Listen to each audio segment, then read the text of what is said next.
microwave blessings versus like stovetop. Like we throw something in the microwave and sure, it pops off quick, but the heat does not remain, like it does not remain hot for a long time. But if you let it simmer on the stove, honey, that's a whole word. If you let it simmer for real, like it's hot for a while. And I'm trying to be a stovetop shawty. Like I am literally trying to let my character, let my blessings simmer a little bit. Because sure, I could have popped off quicker in the microwave, but the reality is the stovetop is what's going to last. And we're building stuff for it to last.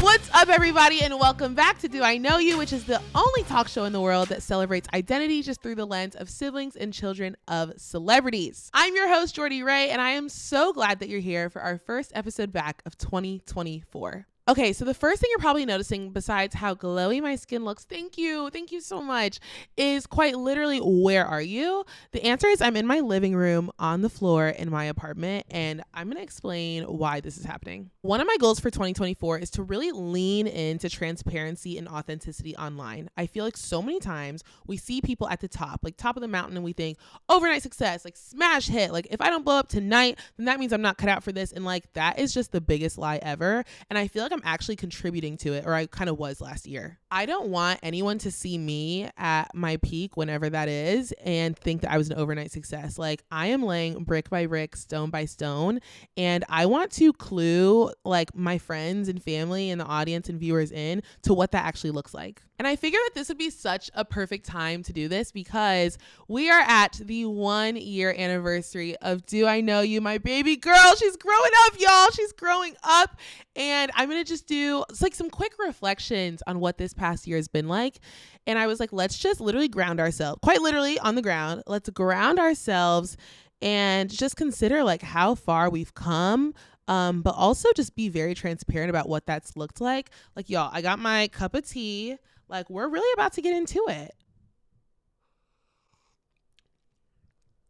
My fave, cinnamon apple, y'all. You cannot go wrong. Decaf, of course. Because can you imagine me with caffeine? I've literally never even had a sip of coffee. I'm so scared. I feel like I'd combust. So I wrote out some notes earlier, but in the spirit of transparency again, I feel like I'm just kind of gonna run with what God is bringing to mind. So bear with me. Just to level set, make sure that everyone understands what's going on. So I started this show last year because I felt like there was no one doing it. I felt like it was so strongly impressed on my heart that it was like my assignment. And if there's one thing about me, I'm going to understand the assignment every time, and we're going to get to it. Do I Know You was truly birthed out of insecurity. Like, if I'm being completely honest, it was birthed out of a desperate need for me to feel seen and just like loved and recognized for who I am as my own individual person. So my brother is an NBA athlete. He plays for the Warriors, and if you're new around here, and I basically got this idea when talking to someone else whose brother is very famous, and she was really encouraging me, and I think herself too, kind of like, we are enough as we are. We don't have to introduce ourselves when we're in like sports environments as so-and-so's sister. Like that's not who we are. I'm Jordan, you know? And that really, really struck me. And I ended up having more conversations with people in similar positions. And I found that one, this was a very common feeling that a lot of us weren't talking about. And two, there was no place for us to talk about it. So that's really how this was birthed. So even though I had the vision for Do I Know You, like the idea was really all I had. Like I didn't have a name for it when I decided to do it. I was scared literally to death. I thought it was going to be a much easier road than it has been. And honestly, I was just very naive. And to be honest, I think that's the way you have to jump into things. I think you have to be so naive to the road ahead, because if we saw the road and all the obstacles and challenges, there's no way we would keep going. Like God totally knows what he's doing by not letting us see a glimpse of it, because at least for me in my house, we would have backed down. Basically what happened is I remember I was talking about this show with one of my friends at work, and she was like, oh, I would love to get involved because I want to do stuff in media as well. And conversation after conversation, Tara is now my incredible producer. So I think one lesson I learned just from that is like being authentic and vulnerable with your friends about what you're trying to achieve. Like it's really amazing to have friends that see you, see the potential in you and not just you at your present. Like when friends can call more out of you, like that's the kind of people I want to be around. And I think that's the type of person that you need to be around, or the type of group of people you need to be around if you're going to go out and start a new endeavor, because it really takes some serious encouragement from the people around you. Wait, also, y'all, I'm realizing how bad my posture is. Like, I'm looking at my laptop down here to see how I look, and I'm like, am I actually okay? It's giving literal hunchback, but we're going to try our best in 2024. We're going to straighten up.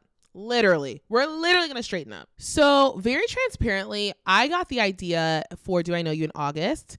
Tara and I talked probably around September, early October. And then ever since, we were like, okay, we're all in on this.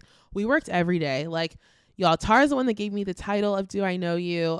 We were like reaching out to people on, is it Fiverr, or like someone to design the cover and someone to give us a logo. And we were I was reaching out to guests nonstop, like around the clock. I made a huge spreadsheet of siblings and children of celebrities. And I, like, everyone I could think of, any celebrity I like looked up if they had family, and I just started reaching out. I got no responses. I probably sent out 100 emails and got no responses, which I can't blame them because they don't know me and I didn't have any episodes out yet. So I totally understand, why they didn't respond. But like, that was a discouragement in itself. I was like, oh my gosh, I can't do an interview talk show if I have nobody to interview. There were just so many humps that I had to get over, like before the onset of the show, which was kind of wild to think about. I never really had a launch date because I felt like, oh, when I have 3 guests or 5 people lined up, that's when I'll know it's safe to launch. Like, I don't want to just do an episode and then have no one to, like join me on the show. So I'd rather just have a lineup of people and then we'll go from there.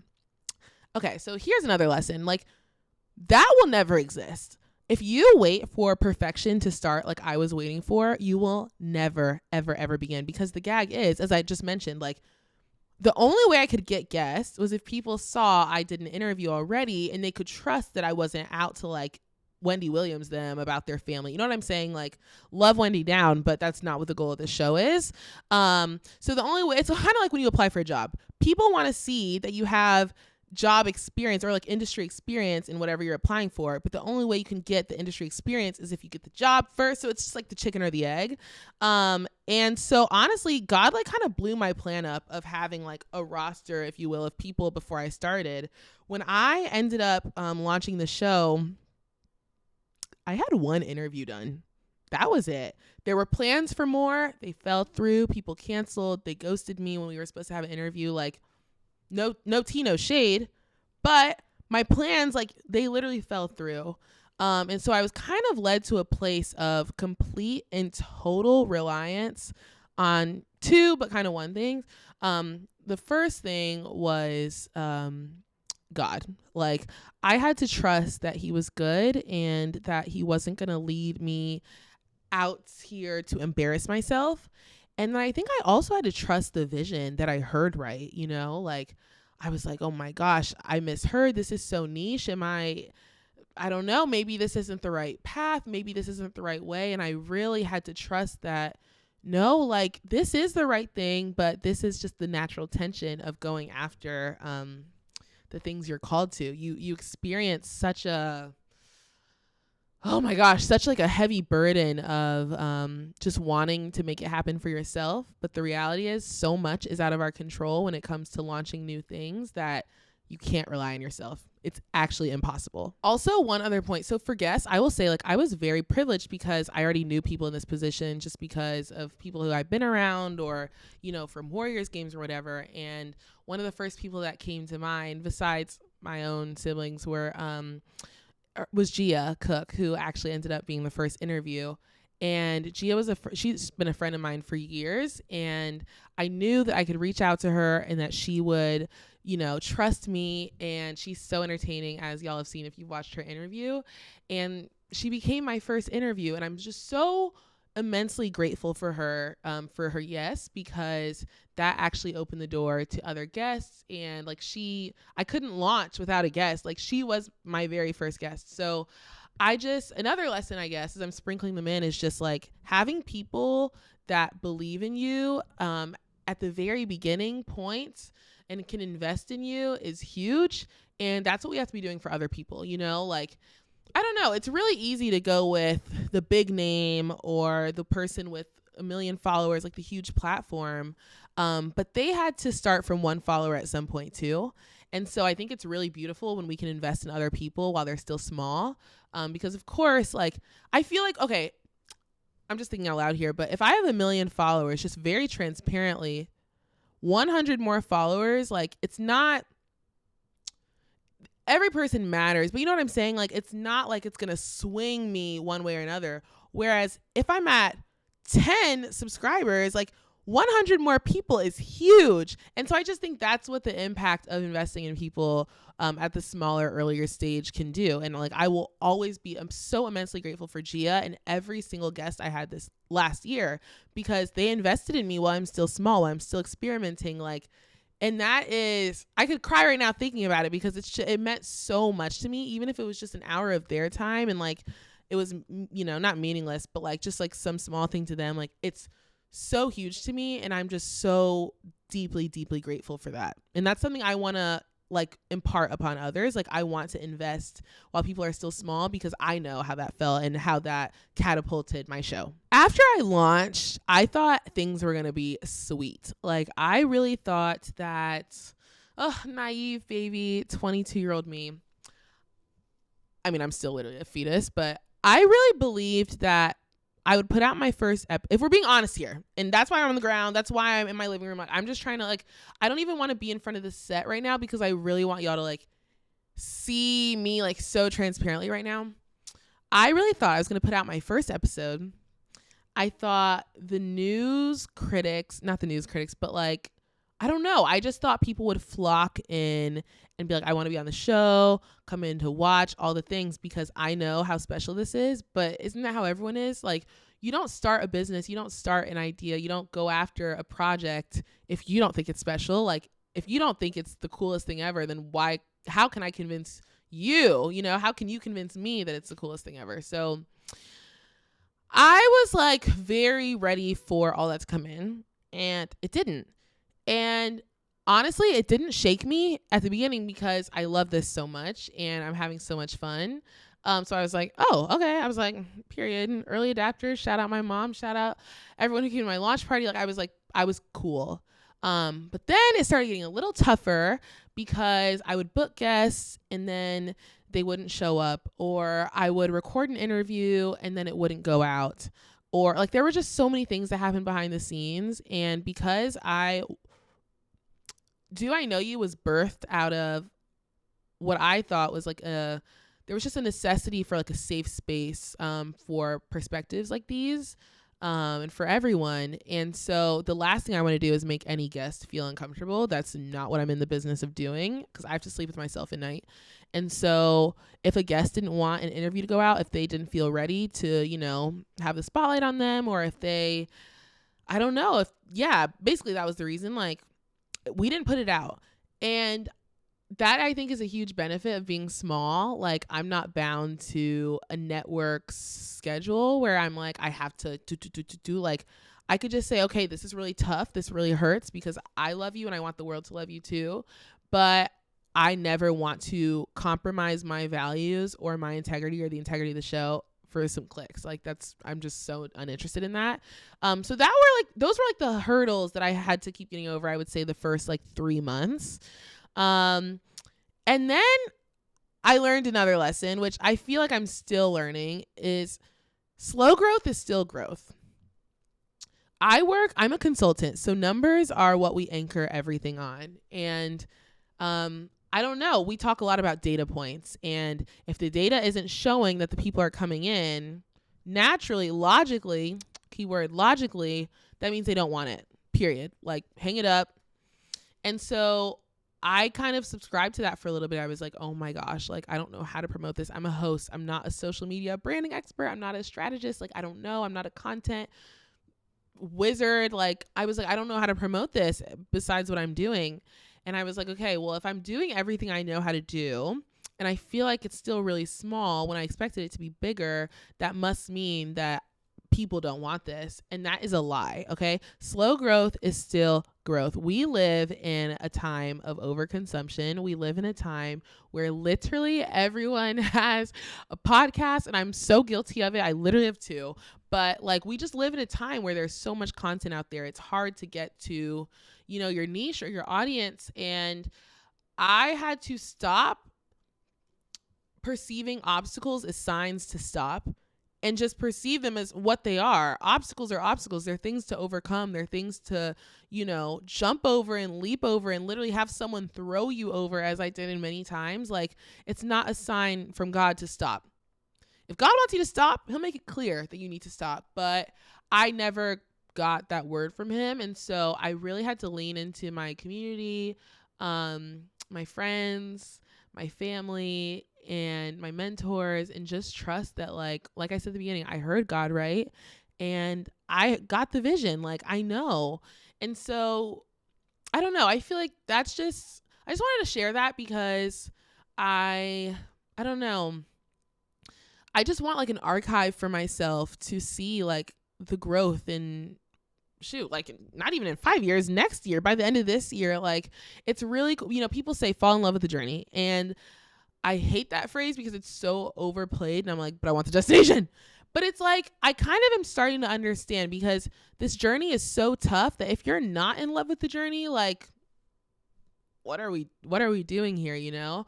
But what this show has done for me is it's reaffirmed, like, I am obsessed with hosting. I am obsessed with creating safe spaces where my guests can come on and just feel seen. I am obsessed with narrative and with connection and with, I don't know, like interviews. I just have so much fun. And every time I get to sit behind this microphone, like, it is a blessing, and I do not take it for granted. And I'm not where I thought I would be, but I know I'm exactly where I need to be. Like, I don't want to cook too fast. Like, I want to give myself time, and, you know, I don't have to give God time. He has to give me time. But like, I want to give myself time to like be prepared. You know, we talk about, well, I saw this TikTok. I literally saw one TikTok 3 years ago on it, but it was so good. It was like microwave blessings versus like stovetop. Like, we throw something in the microwave and sure, it pops off quick, but the heat does not remain hot for a long time. But if you let it simmer on the stove, honey, that's a whole word. If you let it simmer for real, like, it's hot for a while. And I'm trying to be a stovetop shawty. Like, I am literally trying to let my character, let my blessings simmer a little bit. Because sure, I could have popped off quicker in the microwave, but the reality is the stovetop is what's going to last. And we're building stuff for it to last. So I'm going to end this just with some gratitude. I find that gratitude is the best way to pull yourself out of a rut. It's the best way to just regain perspective and realize, like, oh my gosh, I'm so blessed. So first, I just want to thank all of you. You have been rocking with me. If you just came today versus if you were a subscriber, patient zero, like, I am so grateful for you, because like I said, I know there's a lot of content out there, and I know I'm smaller, and you might not know me personally, and you might not see the vision the way I see the vision, but you're here either way. And I'm so appreciative of that. And that truly like means the world to me, that we're all on this journey together. And I just believe in people going after their dreams. It is like such a core part of who I am. And that must mean that you being here must mean that you share that belief. So I really appreciate you being here. I also want to just thank all of my guests. I don't know. I say this every episode. Do I Know You has the best guests of any talk show? You literally cannot convince me otherwise. The vulnerability that this show saw in the past year, the honesty, the laughs, the tears, the truth, the question marks, the things we're still trying to figure out, that is priceless. And I literally cannot believe people trusted me. Like, there were so many guests where this was like their first public interview. You know, we also had guests that are in the spotlight themselves. And so they're used to talking a lot. But I mean, no matter where they fall on the spectrum, it takes a lot of guts, to be honest, on the internet, as I'm learning and figuring out. And I just can't thank my guests enough. Like, what's so cool is my guests have turned into friends, have turned into family. Like, I know I can hit any of them up at any time. and be fine. Like there are some guests I've had that I talk to every day and we did not know each other prior. So I just thank all my guests right now. And I also want to thank the guests that have just like connected me with other guests. Like it's just been so cool. It's like a big web. And the beautiful thing about the niche of this talk show is the guests are limitless. It's a never ending opportunity. And I'm going to share Lee Ralph, the last person I want to thank. And that is myself. I am so proud of myself for, oh my gosh, I'm going to cry, for not giving up, because I had some really low lows this year, y'all. And that's like one thing about being perceived as an extrovert is why would anyone know that I'm low? And it's not anyone's job to know. But yeah, I had some really tough times, and I have wanted to quit this more times than I can count, unfortunately. But I always come back to the things I keep saying, God and the vision.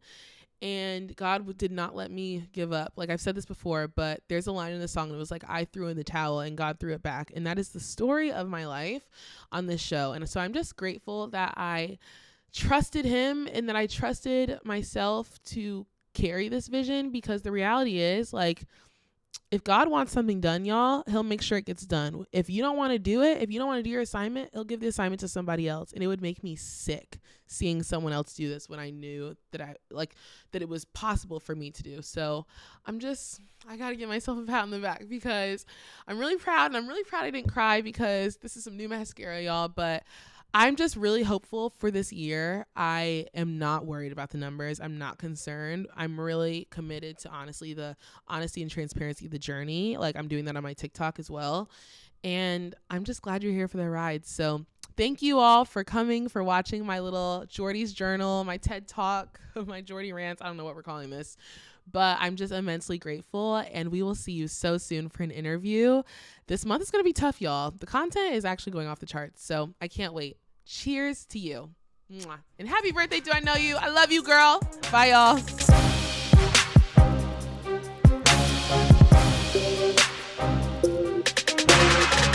If God wants you to stop, he'll make it clear that you need to stop.